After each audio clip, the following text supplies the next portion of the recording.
കഴിഞ്ഞ 2 തവണ ഉണ്ടാക്കിയ പാസ്തയും അട്ടർ ഫ്ലോപ്പായിരുന്നെങ്കിലും മാനസതി വീണ്ടും ഒരു പാസ്ത പാക്കറ്റുമായിട്ട് എത്തിയിട്ടുണ്ട്. ഞാനത് ഉണ്ടാക്കാനും തുടങ്ങുന്നുണ്ട്. ഇത്തവണ എന്താകുമെന്ന് അറിയില്ല കേട്ടോ.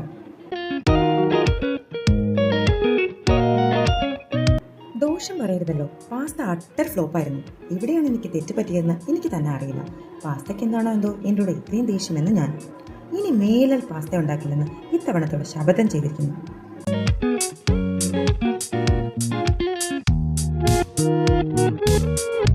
വീട്ടിലുണ്ടായിരുന്ന വെജിറ്റബിൾസ് എല്ലാം നന്നായിട്ട് വഴറ്റിയതിന് ശേഷം പെപ്പറും ചില്ലിയും ആഡ് ചെയ്ത് കൊടുക്കുന്നുണ്ട്. അത് രണ്ടും മാത്രമാണ് ഞാൻ മസാലയായിട്ട് ആഡ് ചെയ്തത്. ഇടയ്ക്കൊന്ന് വരണ്ട് വന്നപ്പോൾ ചെറുതായിട്ട് ചൂടുവെള്ളം ഒഴിച്ചു. അതിനുശേഷം നമ്മുടെ സോസുകളെല്ലാം ചേർത്തു. നമ്മുടെ ടൊമാറ്റോ സോസും സോയാ സോസും ചേർത്തു. ഇതുവരെ വളരെ ശരിയായിട്ട് പോയി. ടേസ്റ്റിലൊന്നും വളരെ വ്യത്യാസമൊന്നും ഉണ്ടായില്ല. ഇത് നമ്മുടെ ചീസ് പീസസും ആഡ് ചെയ്തിട്ടുണ്ട്. അതിനുശേഷം പാസ്ത ഇട്ട് ഇളക്കിയതിന് ശേഷം അതിന് വല്ലാത്തൊരു മാറ്റവും ഒരു വൃത്തികെട്ട ടേസ്റ്റും.